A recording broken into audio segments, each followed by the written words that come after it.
안녕하세요. 저는 서울에 살고 있는 40대 여성입니다. 오늘 여러분들에게 금지된 유혹에 빠진 한 남자 때문에 겪은 일을 말씀드릴까 합니다. 이 금지된 유혹에 빠진 남자는 어처구니 없게도 제 남편입니다. 더 정확하게 말하면 전 남편이죠. 사람이 무언가에 중독이 되면 아무것도 보이지 않고 들리지 않는다고 하던데요. 알코올 중독이나 도박에 빠진 사람들은 오로지 술과 도박만 생각하게 된다고 합니다. 오직 그것을 위해 인간이길 포기한 사람도 있다고 하죠. 전 남편이 술이나 도박에 빠진 것은 아니었습니다. 하지만 아주 엉뚱한 것에 취해서 정신줄을 놓아버리고 말았네요. 그러면서 저한테 해서는 안 되는 끔찍한 짓까지 저질렀는데, 남편이 저지른 짓을 생각하면 차라리 알코올 중독자나 도박 중독자가 더 나을 정도입니다. 도대체 무슨 짓이길래 이렇게 설명하는지 궁금하실 테니 전 남편과 제 인상을 아작낸 은밀하고 위험한 유혹이 무엇이었는지 말씀드리도록 하겠습니다. 제 좌우명은 어렸을 때부터 절대 빚지고 살지 말자였습니다. 이런 좌우명을 가지게 된 건 모두 아버지 때문이었죠. 평범한 회사원이었던 아버지는 한순간에 귀신에 울린 듯 어떤 것에 푹 빠져서 중독이 되어버렸습니다. 바둑이나 등산같이 흔한 취미생활 하나 없이 매일 집과 회사만 오가던 아버지께서 골동품 수집에 빠져버렸는데요. 그 계기가 여름 휴가철에 떠난 강원도 가족여행이었습니다. 아버지가 저희를 차에 태우고 어디로 갈까 의논하고 계셨죠. 여보, 오늘은 마을에 오일장이 선다네? 거기 구경 갈까? 시골 장터에 볼 게 뭐가 있다고 구경을 가요. 볼거리가 많아서 가는 게 아니야. 시골장은 사람 구경하러 가는 거지. 그렇게 가고 싶으면 가요. 가고 싶은 데도 없는 것 같은데. 그 길로 아버지가 엄마와 저를 데리고 장터로 가셨습니다. 도시에서만 살던 저는 시골장은 시시하고 재미가 없었습니다. 하지만 아버지는 달랐죠. 장터에 들어서자마자 즐거워하시는 게 눈에 보이셨습니다. 그래, 바로 이런 게 사람 사는 재미지. 시골장에서 느낄 수 있는 재미가 흥정하는 맛이라며 이것저것 흥정을 시도하시더라고요. 아버지께서 노점에서 파는 채소 같은 것도 사셨는데 덤을 엄청나게 받으셨습니다. 그러다 아버지께서 시장 구석에서 파는 도자기를 발견하셨죠. 그냥 옹기나 그릇들이 아닌 뭔가 특이하게 생긴 도자기였습니다. 아버지께서 그 도자기를 가리키며 묻더군요. 영감님, 이건 얼마에 파시나요? 아버지가 묻자 할아버지는 의미를 알 수 없는 미소를 지으셨습니다. 이게 마음에 들어? 내가 싸게 해줄게. 이게 바로 선조 때부터 대대로 내려오는 거야. 아주 귀한 거라고. 귀한 건데 왜 싸게 파는 거지? 제가 의심을 하고 있는 사이 아버지께서 마음에 드는 도자기를 하나 고르셨어요. 그러니까 옆에서 엄마가 아버지를 말리시더라고요. 여보, 이런 건 뭐하러 사요? 화분으로도 못 쓰겠구만. 어허, 화분은 무슨? 그냥 장식용이지. 아버지는 진짜로 그 도자기를 거실 장식장에 놓아두었어요. 그런데 몇 달 후에 뜻밖의 일이 벌어졌습니다. 집에 놀러온 아버지 친구분이 거실에 있는 도자기를 보고 엄청나게 비싸 보인다며 감정을 받아보자고 하신 겁니다. 친구분도 골동품 수집을 취미로 하고 계셔서 상당한 안목을 가지고 계셨거든요. 그래서 아버지께서 깜짝 놀라 도자기를 꺼내서 자세히 보여주었습니다. 이게 얼마짜리 같아 보이는데? 그냥 시골 장터에서 10만원 주고 사온 거야. 이런 게 값 나갈 리가 없어. 아니야. 야, 내가 보기에 그것보다 훨씬 비싸 보여. 내가 잘 아는 골동품상 있으니까 한번 가보자. 어차피 믿져야 본전이잖아. 친구분의 말을 듣고 아버지가 신이 나서 도자기를 들고 가셨습니다. 저는 친구분이 잘못 본 거겠지 싶었는데 진짜로 그 도자기가 조선시대 전통 도자기가 맞다고 하더군요. 감정가는 무려 2천만 원이라고 했습니다. 아버지가 깜짝 놀라 이게 2천만 원이 맞냐고 되물으니 골동품상이 자기한테 팔라고 도자기를 탐냈죠. 네, 2천만 원 맞습니다. 제가 1,000만 원 더 쳐드릴 테니 저한테 넘기시죠. 다른 곳에선 2천만 원 이상 안 해줄 겁니다. 골동품상은 현금 3천만 원을 내놓으면서 도자기를 팔라고 했어요. 당연히 아버지는 이게 웬 횡재냐 싶어서 도자기를 넘겨주고 왔죠. 졸지에 횡재를 한 아버지가 그때부터 골동품에 눈이 멀기 시작했습니다. 직장까지 그만두고 골동품 수집 광이었던 친구분과 같이 전국을 누비고 다니게 되었죠. 그 당시 저는 고등학생이었습니다. 그렇게 어린 나이가 아니라서 아버지가 어떤 행동을 했는지 전부 다 기억하고 있었는데요. 날마다 아버지가 골동품을 잔뜩 사와서는 친구분과 진지하게 물건을 들여다보며 토론을 하고 있었습니다. 그래서인지 1년이 채 지나지 않아서 아버지가 가지고 오는 희한한 물건들이 집안을 가득 채우게 되었습니다. 골동품 때문에 엄마와 아버지가 싸우는 일이 빈번했죠. 여보, 이제 그만 좀 해. 이런 잡동사니들 사서 뭐 하려고 그래? 잡동사니가 아니라 보물이야. 곧 부자가 될 테니까 당신은 가만히 있어. 아유, 내가 못 살아 정말. 당신 없을 때 싹 다 버려버리던가 해야지. 말로만 버리겠다 잔소리하던 엄마가 참지 못하고 고물상을 불러버렸습니다. 아버지 몰래 모아놓은 물건들을 전부 버려버리고 만 거죠. 예상대로 아버지는 텅 빈 집안을 보자마자 소리를 지르며 난리를 피우셨습니다. 이 여편네가 미쳤나? 그게 어떤 물건인데 전부 버려? 그런데 손찌검까지 하실 줄은 몰랐죠. 아버지는 불같이 화를 내면서 엄마 뺨을 내리치셔서 깜짝 놀랐습니다. 그때 봤던 아버지 눈빛도 아직도 생생하게 기억이 납니다. 뭔가에 단단히 홀린 듯한 눈빛이었죠. 아버지는 엄마에게 사과도 하지 않고 그대로 고물상을 찾아가 물건들을 다시 가지고 오셨습니다. 미친 사람처럼 골동품에 집착하던 아버지는 골동품을 사칭한 사기도 여러 번 당하셨습니다. 시가로 5천만 원이 넘는데 소유자가 급한 사정이 있어서 싸게 판다는 말만 믿고 샀는데 알고 봤더니 정말 가치도 없고 쓸모없는 것들이었죠. 좋은 목적으로 취미를 즐긴 게 아니라 로또처럼 일확천금을 노렸던 아버지는 당연히 골동품에 대한 안목이나 지식이 있을 리가 없었습니다. 그러니 가진 재산은 점점 줄어들었고 빚은 점점 늘어만 갔습니다. 여보, 이제 그만해. 지연이도 대학교 들어갈 텐데 등록금은 어떻게 하려고 그래? 제발 정신 좀 차려. 엄마는 아버지에게 애원해보고 소리도 질러봤지만 아버지는 듣지 않으셨습니다. 돈이 없으면 대출받거나 지인들에게 돈을 빌려서라도 골동품들을 사 모으셨어요. 그래서 저도 대학 등록금이나 용돈은 제가 벌어야 했죠. 3년이나 더 지나자 아버지께서 모으신 골동품이 너무 많아져서 집에서 보관하기 어려워졌습니다. 그래서 창고를 빌려서 보관하게 되었는데요. 하지만 창고에 불이 나면서 아버지는 5년 넘게 모아놓은 것들이 한순간에 사라지고 말았습니다. 그날 이후로 아버지는 살아갈 희망을 잃어버리고 폐인처럼 집에만 틀어박혀 지내셨는데요. 엄마가 아버지를 강제로 데려가 정신과 상담도 받게 하고 입원 치료도 해봤지만 소용이 없었어요. 마음에 생긴 병은 몸에도 영향을 미쳐서 뇌졸중까지 찾아오게 되었습니다.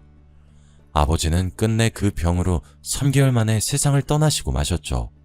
아버지는 돌아가셨지만 빚은 대물림 되었습니다. 아버지가 돌아가신 뒤에야 저는 아버지가 엄마와 제 명의로 빌린 대출이 있다는 사실을 알게 되었죠. 저는 대학 졸업반이라 대기업을 목표로 그룹 스터디도 하고 있었습니다. 열심히 취업 준비를 하고 있었는데 이제는 그런 준비할 필요도 없겠더군요. 공부를 하다 집에 오니 엄마가 은행에서 날아온 서류를 펼쳐놓고 넋이 나간 듯이 멍한 표정으로 앉아 계셨습니다. 지연아, 어쩌면 좋니? 네가 전생에 네 아버지한테 죽을 죄를 지었나 보다. 그래서 내가 이렇게 고생하나 봐. 엄마가 미안하다. 엄마가 최대한 해결해 볼게. 엄마가 울면서 이야기하길래 은행에서 날아온 서류를 읽어보았습니다. 아버지께서 저랑 엄마 명의로 신용카드나 여러가지 소액대출을 받으셨더군요. 서류에 적혀있는 대로라면 당장 다음 달부터 100만 원에 가까운 돈을 갚아야 했습니다. 지금 대기업 취직 준비할 때가 아니었죠. 지금 당장이라도 들어갈 수 있는 회사를 찾기 시작했습니다. 월급이 얼마든 상관없었습니다. 다음 달부터 100만 원을 갚아야 했으니까요. 어디서든 일해야 했죠. 급하게 일을 구하다가 보험회사 콜센터 상담원으로 일하게 되었습니다. 제가 졸업반이라 다행이었어요. 취업증명서를 제출하니 수업에 빠져도 교수님께서 눈 감아주셨습니다. 그래, 요즘에 일자리도 없는데 찾아서 다행이다. 학점은 내가 알아서 해줄 테니까 졸업 논문만 제출하거라. 그래서 순식간에 대학생에서 벗어나 사회인으로 첫 발을 내딛게 되었죠. 아버지 빚을 갚느라 월급의 대부분은 속절없이 빠져나가 버렸습니다. 그 빚을 청산하는데 꼬박 3년이 걸렸네요. 3년 동안 일해본 결과 보험회사 콜센터 일은 정신적인 스트레스가 아주 심한 곳이었어요. 반말을 하거나 욕설을 내뱉는 일이 제일 많았습니다. 흔한 일은 아니었지만 목소리가 섹시하다고 하거나 따로 만나자며 성적인 농담 같은 거라는 고객들도 있었는데요. 거기에 실적에 대한 압박도 있어서 신체적 정신적 병을 달고 살아야 했습니다. 상담원은 시간마다 할당된 콜을 채워야 해서 휴식 시간 외에는 화장실도 마음대로 못 가는 상황이었어요. 어쩌다 배탈이 나서 급한 용무로 화장실을 갈 때에는 팀장의 눈총을 받아야 했죠. 스트레스가 심한 일이었지만 참고 견딜 수 있었던 건 단짝처럼 친하게 지냈던 언니들이 있었기 때문이에요. 처음 일을 시작할 때 고객 응대를 어떻게 해야 할지 몰라 실수를 많이 했었거든요. 그럴 때마다 여자 팀장이 다가와 제게 폭언을 내뱉었습니다. 아까 이거 설명해주지 않았어? 넌 IQ가 2자리야? 몇 번을 말해도 매뉴얼 숙지를 못하고 버벅거려. 도대체 몇 번을 설명해줘야 해? 좋게 말해줄 수도 있는데 팀장은 인간적인 모멸감이 들 정도로 막말을 했어요. 한 번은 너무 자존심이 상해서 화장실에서 혼자 울고 있는데 언니들이 갑자기 들어오더라고요. 그래서 아는 척 얼른 세면대 물을 틀어 세수를 했어요. 그랬더니 언니들이 저를 위로하는 거 있죠. 야, 울 거면 시원하게 울어. 눈치 보지 말고 울어버려야 속이 풀리더라. 팀장, 저것 원래 안 저랬는데 남편이 바람나서 이혼하더니 더 저러는 것 같아. 어리고 예쁜 네가 이해해줘라. 팀장 남편이 진짜로 바람 폈는지 모르겠지만 그 말을 듣는데 실소가 새어나오더라고요.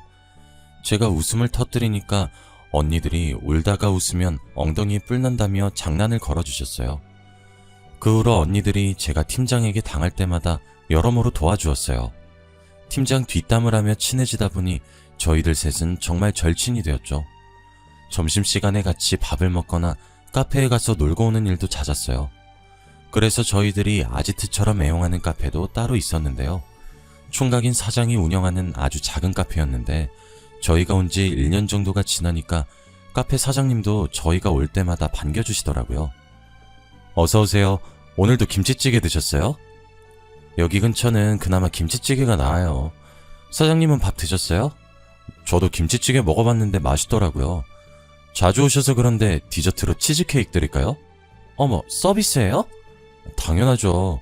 매일 점심 먹고 와주시는데 이 정도는 해드려야죠. 그날만 사장님께서 서비스를 주신 게 아니었어요. 거의 2-3주에 한 번씩 서비스를 주셔서 저희가 다른 카페 갈 거 꼭 이사장님 카페 쪽으로 발걸음을 옮기게 만들었죠. 그러던 어느 날 언니가 갑자기 점심을 먹다가 카페 사장님 이야기를 꺼냈습니다. 지연아, 너 그거 들었어? 뭐 말이야? 우리가 맨날 가는 카페 사장 너랑 동갑이라고 하더라? 정말? 나보다 어려 보이던데?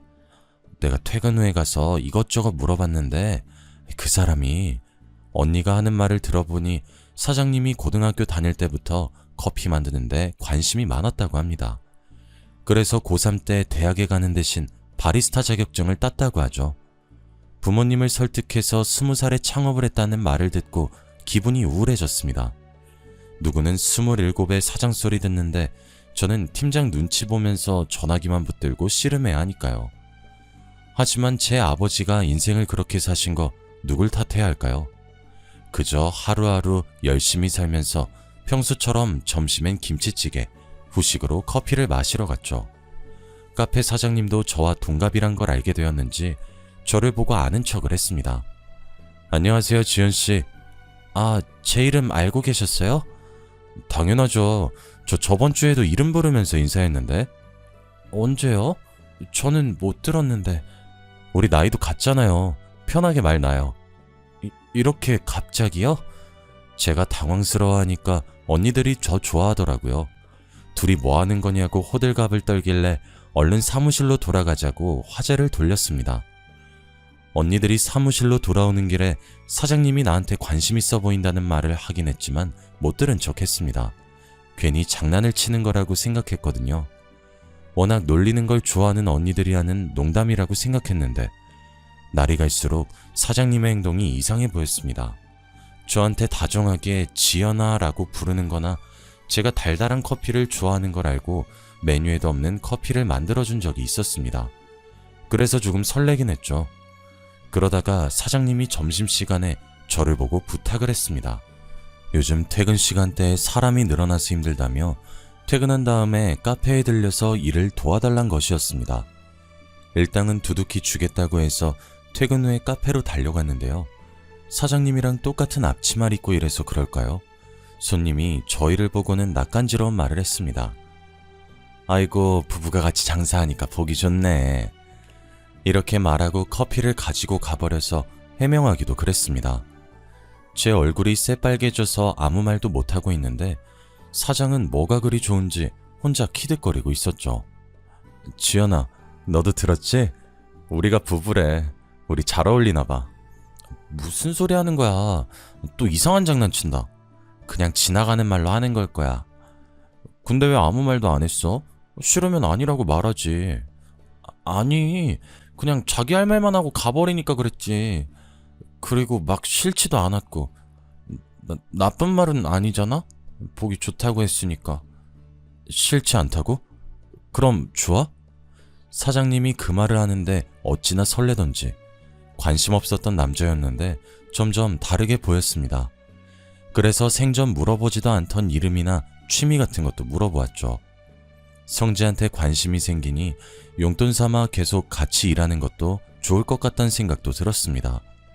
성재도 계속해서 일해달라고 부탁하니 퇴근 후에 카페 알바도 계속했습니다. 그러다가 월급을 받는 날이 다가왔는데요. 성재가 계좌번호를 알려달길래 대뜸 데이트 비용 이야기를 꺼냈습니다. 요즘 애들은 데이트 비용 얼마나 드나? 데이트 비용? 그건 갑자기 왜? 돈으로 주지 말고 데이트 비용으로 써줘. 나 한강 가서 치킨 먹고 싶은데 사주면 되겠네. 제가 홍당무가 된 채 대시하니까 성재가 웃음을 터뜨리더군요. 웃지 말라고 말려봐도 웃길래 성재를 마구 때렸습니다. 회사 근처에서 한강 데이트 약속을 잡은 게 화근이었는지 순식간에 소문이 퍼지고 말았습니다. 제가 일하던 콜센터는 여러 회사들이 밀집해 있는 비즈니스 빌딩 안에 있었고 그 건물에는 여직원들이 많이 있었거든요. 하는 일은 달랐지만 자주 마주치는 여직원들이 많이 있어서 제가 성재랑 사귄다는 소문이 빠르게 퍼졌습니다.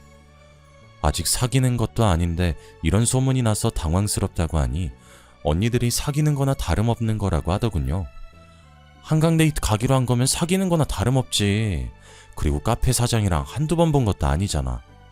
아직 30도 안 된 남자가 카페 사장이면 엄청 대단한 거야. 잘해봐. 나 같으면 꽉 잡고 안 놔줄 것 같다. 언니들까지 오늘부터 1일이라며 놀리는 통에 제가 더 적극적으로 나갔던 것 같습니다. 성재도 제 제안을 거절하는 일 없이 데이트를 하며 만남을 이어가고 있었는데요. 그렇게 6개월 정도 사귀다가 덜컥 애가 생겼습니다. 그 길로 급하게 결혼을 하긴 해버렸죠. 하지만 그동안 쌓인 스트레스와 결혼 준비까지 겹치니 몸에 무리가 가서 갑자기 아이가 유산되어 버렸습니다. 내가 무리를 해서 아이를 잃었다는 생각에 콜센터를 그만두게 되었죠. 그 뒤로 남편과 같이 카페를 운영하게 되었습니다. 둘이 같이 일을 하다 보니 알바가 따로 필요 없어서 인건비도 절약되었고 음료 만드는 속도가 빨라져서 직장인 손님들도 꾸준히 늘어갔습니다. 저희 부부가 카페를 운영한 지 2년 정도가 지난 뒤 남편에게 갑자기 이상한 취미가 생기고 말았습니다. 그 계기가 바로 저 때문인 것 같아서 너무 후회가 되네요. 여보, 우리 커피포트 고장난 것 같은데 새로 하나 살까? 새 거 사지 말고 중고로 찾아보자. 남이 사용하던 걸 쓰자고? 그건 좀 아닌 것 같은데. 밥그릇이나 숟가락도 아닌데 쓰던 거면 뭐 어때? 내가 한번 찾아볼게. 남편은 역시 있는 집 자식이라 중고 물건에 익숙하지 않은 것 같더라고요. 저는 필요한 게 있으면 새 거보다는 저렴한 중고 직거래를 이용해서 오히려 새 거를 사려고 하면 조금 아까웠습니다. 마침 중고마켓에 적당한 커피포트가 있어서 싸게 구했죠. 그랬더니 남편이 며칠 뒤 제게 달려와서는 커피포트를 보고 환호성을 지르기 시작했습니다. 여보, 나 이 제품 찾고 있었는데 어디서 찾은 거야?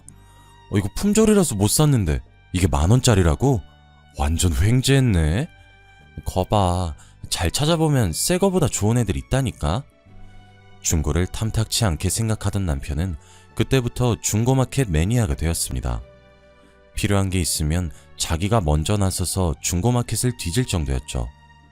처음에는 남편이 워낙 알뜰해서 그렇다고 생각했는데 점점 더 심해져서 필요도 없는 물건까지 사기 시작했습니다. 마치 여성들이 쇼핑 중독에 빠져서 필요도 없는 물건들을 습관적으로 사들이는 것 같았어요. 남편이 핸드폰을 붙들고 중고마켓만 보고 있는데 머릿속에서 친정아버지가 생각날 수밖에 없었습니다. 한 번의 횡재로 골동품 수집에 빠졌다가 가정이 파탄나버린 아픈 경험이 있는 저는 중고거래에 몰두하는 남편이 걱정됐죠. 하지만 괜히 싸우고 싶지도 않고 아버지를 생각하고 싶지 않아서 외면했습니다. 저러다가 말겠지 싶었죠. 그러다 얼마 후 제가 애를 가지게 되자 남편이 카페에 나오지 말고 집에서 쉬라고 하더군요. 제가 유산 경험이 있다 보니 남편이 더 조심하라고 당부하기까지 했습니다. 임신 초기에 유산될 가능성이 더 크대. 집안일도 되도록 내가 할 테니까 집에서 스트레칭 정도만 해. 그럼 카페 일은?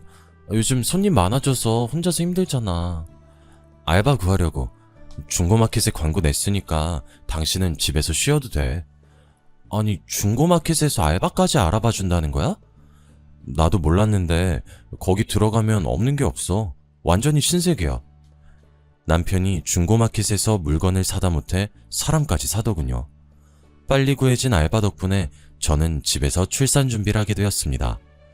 다행히 이번엔 유산되지 않고 건강한 딸을 낳게 되었죠. 그때까지 집에서 전업주부 생활만 하다 보니까 동네 아줌마들과 친해지게 되었습니다. 전에는 지나가면서 인사만 하던 사이였는데 이제는 서로 집에도 놀러가게 되었네요. 틈만 나면 만나서 카페에 가서 살아가는 이야기를 하면서 수다 떠는데 재미를 붙이게 되었습니다. 동네 아줌마들은 카페 말고 미용실에도 자주 모이곤 했는데요. 집에만 있으면 친한 아줌마들이 전화를 해서 미용실로 저를 불러내곤 하였습니다. 그날도 아주머니에게 전화가 와서 받아보니까 왁자지껄 떠드는 목소리가 들리더군요. 새댁, 지금 집에서 뭐해? 우리 과일이나 깎아 먹으려고 하니까 빨랑 와. 이런 식으로 미용실로 놀러가면 남편이나 시댁 이야기를 했습니다. 어쩌다 누군가 바람을 피운다는 소문이 들려오면 아줌마들이 극도로 예민해졌죠. 한 번 찍히면 한 달 내내 그 이야기만 할 때도 있었습니다. 그러다 아줌마들의 관심을 자극할 만한 일이 생겼어요. 저희 동네에 새로 신축한 원룸 건물에 이사온 사람이 수상하다는 거 있죠. 이번에 이사온 젊은 여성을 두고 아줌마들끼리 온갖 이상한 추측을 해대기 시작했습니다.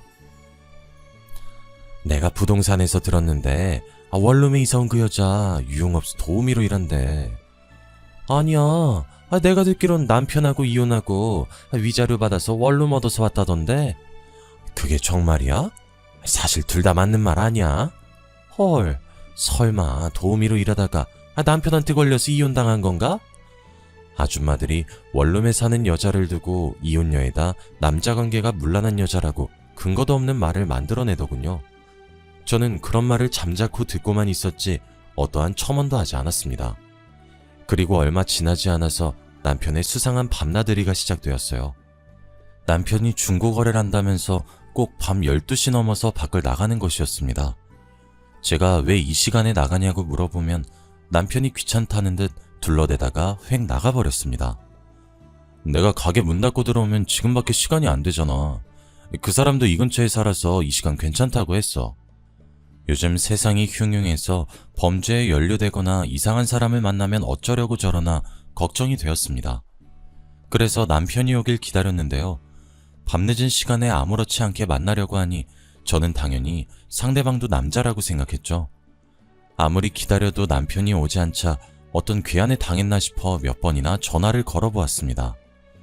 남편이 끝까지 전화를 받지 않더니 새벽 3시 넘어서 들어오더군요. 그것도 술 냄새까지 풍기면서요. 여보, 설마 지금 술 먹고 온 거야? 쥐거래하고 오겠다며. 거래 끝나고 동호랑 같이 술 한잔 했어. 쥐거래한 물건은? 전화 왜 안 받은 거야? 깜빡하고 동호차에 두고 왔다. 당신 나한테 전화했었어? 너무 취해서 전화한 줄 몰랐어. 마음 같아서는 동호라는 남자도 중고마켓이랑 같이 지워버리고 싶었습니다. 동호라는 남자는 남편이 중고마켓에서 만난 사람이었습니다. 남편이 자주 만나서 거래하는 사람이었는데 동네 사람이라서 금방 친해졌다고 하더라고요. 지금은 형 동생 하면서 지내고 있다고 합니다. 저랑 주말을 보내고 있다가도 갑자기 동호 씨한테 전화가 오면 환하게 미소 지으며 나가곤 하였습니다. 동호야, 웬일이야? 내가 말한 컴퓨터 스피커를 직거래했다고? 얼마에? 오케이, 알겠어. 나한테 그거 팔아. 내가 밤에 찾아갈게. 남편은 일주일에 두세 번은 물건을 들고 나가거나 들고 왔어요. 남편의 중고거래는 취미생활이라고 생각하고 있어서 뭘 사든지 간에 신경 쓰지 않았죠. 적어도 아버지처럼 쌓아두지 않고 팔았으니까요. 가끔 그 돈으로 맛있는 걸 사주고 저한테 준 적이 있어서 오히려 좋았습니다. 그런데 얼마 지나지 않아서 남편의 중고마켓 사랑이 동네 아줌마들 사이에서도 알려지게 되었습니다. 제가 오랜만에 미용실에 들려서 수다를 떨려고 하니 아주머니께서 이상한 말씀을 하시더라고요. 어제 보니까 새댁 남편이 웬 남자랑 같이 있던데? 친구야? 새벽에 보셨죠? 아마 직거래하고 있었을 거예요. 손에 뭐 들고 있긴 했는데 직거래하는 것 같진 않던데? 네? 그게 무슨 말씀이세요? 미용실에서 친해진 아주머니께서 남편을 여러 번 목격했다고 하시더라고요.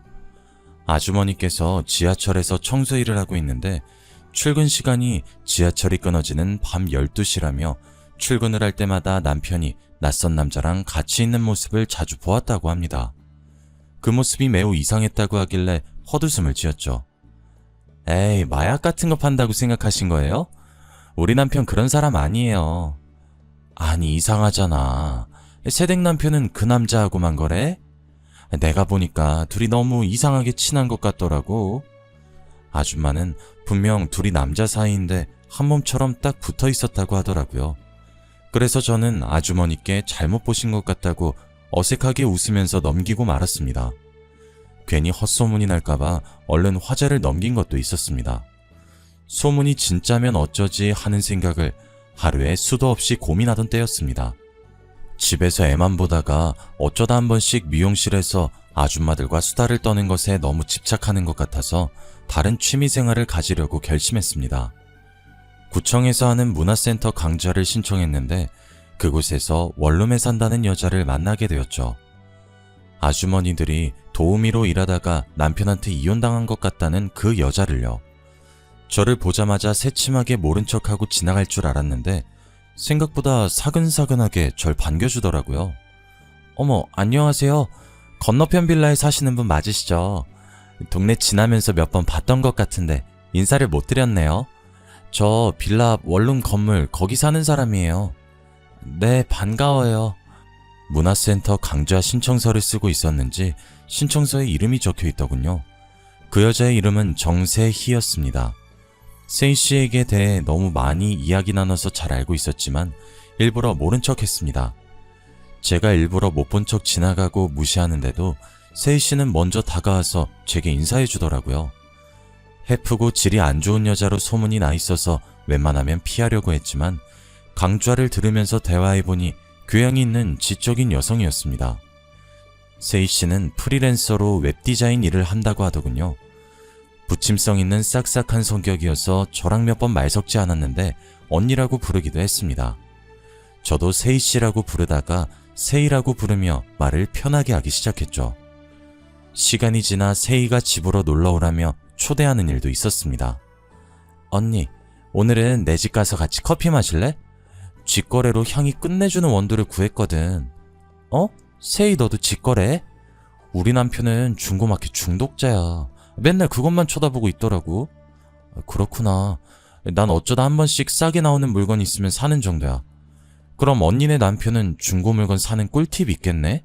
나도 좀 알려달라고 하면 안 되나? 세희와 이야기하며 집에 가는 동안 어떤 분위기일까 별의별 생각을 다 했습니다. 하지만 세희의 집은 아주 깔끔하고 아기자기하게 꾸며져 있었습니다. 술집 여자라면 술병도 널려있고 담배 냄새가 날 줄 알았는데 역시 소문은 소문일 뿐이라고 생각했죠. 게다가 세희는 저를 위해서 원두를 갈아서 핸드드립으로 커피를 만들어 주었습니다. 그런데 커피포트가 눈에 익더군요. 가만히 보니 예전에 제가 중고마켓에서 샀는데 횡재했다고 남편이 좋아했던 그 물건이었습니다. 하지만 얼마 전에 동호라는 남자에게 팔았는데 그게 여기 있다니 믿을 수가 없더군요. 분명히 품절된 제품이라고 들었거든요. 제가 그 커피포트에 정신이 팔린 사이 세이는 30을 넘기고 왜 혼자 사는지 신세한탄을 하듯이 말해주었습니다. 고등학생 시절 아버지의 외도로 부모님이 이혼을 해서 엄마와 같이 지냈는데 몇 년 전에 엄마도 다른 남자와 재혼을 하게 되었다고 합니다. 이제 성인이 된 세이는 혼자 독립해서 살게 되었다며 평생 독신주의자가 될 거라고 강조하였습니다. 언니, 난 독신주의자야. 결혼 같은 건 절대 안 할 거야. 한 남자의 평생 얽매여서 사는 것보다는 외로워도 혼자 사는 게 훨씬 좋아. 결혼 전에는 몰랐는데 애딸린 유부녀가 되어보니 세이의 말이 가슴에 와닿았습니다. 그러다가 커피포트를 딱 쳐다보는데 제일 밑에 무언가 새겨진 게 보이더군요. 파란색 매직으로 써놓은 남편과 제 이름이었습니다. 그때는 신혼이었고 깨가 쏟아지던 시기였죠. 남편이 워낙 커피포트를 아끼길래 내 거라고 장난으로 이름을 써놓았는데 남편도 따라 제 이름 옆에 자기 이름을 적어두었습니다. 설마 남편이 세이한테 커피포트를 준 것일까요? 그럼 동호씨가 세이라는 소리일까 싶어서 왠지 모를 불길한 예감이 저를 덮쳐왔습니다. 저는 애써 아닐 거라고 생각했죠. 남편에게서 커피포트를 산 동호가 세이에게 되팔았을 수도 있으니까요. 원래 중고거래란 그렇게 돌고 도는 거라고 자기 최면을 걸고 있는데 이번에는 행거에 걸려있는 옷이 눈에 들어왔습니다. 가까이 가서 보니 남성용 스포츠 자켓이더군요. 여자 혼자 사는데 왜 남성 자켓이 필요할까요? 혹시 몰라서 세이 눈치를 보고 있다가 세이 화장실에 간 사이 서랍장을 뒤져보았습니다. 그러다가 서랍장 속에 들어있는 상자를 열어보니 남성용 가발이 들어있었습니다. 제가 순간 다리에 힘이 풀려 쓰러지니 세이가 깜짝 놀라 달려왔습니다. 언니, 왜 그래? 어디 아픈 거야? 세이가 휘청거리는 저를 보고 걱정스러운 표정으로 부축해주더군요. 괜찮아. 내가 딸애 낳고 빈혈이 생겨서 한 번씩 어지러워. 나 집에 가서 좀 누워야겠다. 이렇게 말해놓고 속으로 이를 갈았습니다. 며칠 뒤에 남편이 어김없이 동호를 만나러 가더군요. 남편을 몰래 따라가야겠다는 생각이 들었습니다. 증거를 확실히 잡아야 저도 이 말도 안 되는 순간을 받아들일 수 있을 것 같았습니다. 제 예상대로 남편이 어두운 곳에서 키가 작고 왜소해 보이는 남자를 만나고 있었습니다. 그래서 조용히 다가가 제가 동호라고 알고 있던 놈의 가발을 확 벗겨버렸죠. 역시나 세이가 저를 보고 놀라서는 눈을 동그랗게 뜨고 있었습니다. 뭐야, 왜 남의 머리를... 어머, 언니... 너야? 네가 진짜 우리 남편이랑 바람 폈어? 아니야, 난 진짜 중고거래하려고 나왔는데... 중고거래하려고 나왔는데 남장은 왜 하고 나온 거니? 왜, 내가 알아볼까봐? 바람 피는 거 들킬까봐? 아니야, 그런 거 아니라니까? 아니긴 뭐가 아니야. 네가 아주 간이 배 밖으로 나왔구나. 나랑 언니 동생 하면서 남편하고 바람을 피워? 네가 그러고도 제정신이야? 치밀어 오르는 화를 참지 못하고 세이의 머리채를 잡고 흔들었습니다. 하지만 남편이 저를 붙잡고 말리는 사이 세이 그년이 도망치고 말았죠. 제가 씩씩대며 남편을 끌고 집으로 와 남편을 신문했습니다. 거짓말이 들통난 남편은 세이와 어떻게 내연관계를 맺게 되었는지 다 털어놓았습니다. 남편은 다름 아닌 직거래 중고마켓에서 세이와 우연히 만나게 되었다고 합니다. 처음 몇 번은 진짜로 직거래를 했지만 세이 미모에 홀린 남편은 커피포트, 토스트 기계, 소설책 종류까지 한 푼도 안 받고 주기도 하였습니다.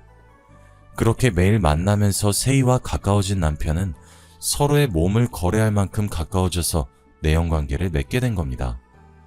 세이는 남편과 가까워지자 이런저런 명목으로 돈을 요구했다고 하는데요. 남편은 저 몰래 대출까지 받아서 세이에게 돈을 바치고 있었습니다. 세이가 사는 원룸도 남편이 대출받아서 구해준 거라고 하네요. 그리고 저한테 걸릴까봐 가발까지 써서 남자인 척 한 것이었습니다. 세이에게는 남편 말고도 비슷한 수법으로 돈을 갈취해온 내연남이 2명 더 있었습니다. 미모로 유부남들을 홀려먹고 돈을 빼먹는 기생충 같은 년이었죠. 제가 그 이야기를 다 듣고 이혼 이야기를 꺼내니 남편이 무릎을 꿇었습니다. 여보, 잘못했어.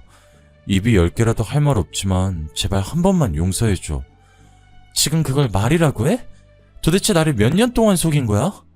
너무 억울하고 분해서 이혼으로 못 끝내. 당신이 나 가지고 논 대가 확실히 치르게 해줄 테니까 기다리고 있으라고. 저는 남편과 갈라선으로 이혼 소송을 하였고 내연녀에게는 상간녀 소송을 하였습니다. 그동안 남편에게서 빼간 돈을 전부 돌려받게 된 셈이죠.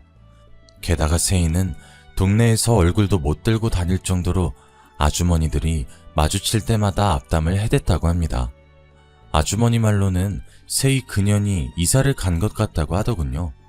저희 아버지도 그렇고 전 남편도 그렇고 빠져서는 안 되는 위험한 유혹에 빠져서 인생을 망친 것 같습니다. 아버지께서 골동품을 사랑하게 된 것만으로 저희 가족 인생을 망쳤는데 다른 여자를 사랑하게 되었다뇨. 어떤 이유든 간에 절대 빠져서는 안 되는 위험한 유혹은 바로 불륜인 것 같습니다. 그것은 수십 년이 지나도 절대 용서하지 못할 것 같거든요. 세희 그년 말대로 인생은 독신주의자가 제일인가 봅니다. 이제는 누구 하나 믿을 수가 없어서 제가 겪었던 일을 속 시원하게 이야기하지 못하고 있네요. 그래서 이렇게나마 사연을 보내 제 한을 풀어보려고 합니다. 길고 보잘것없는 저의 한을 처음부터 끝까지 읽어주셔서 감사합니다. 여러분들은 부디 좋은 일만 있길 바랄게요.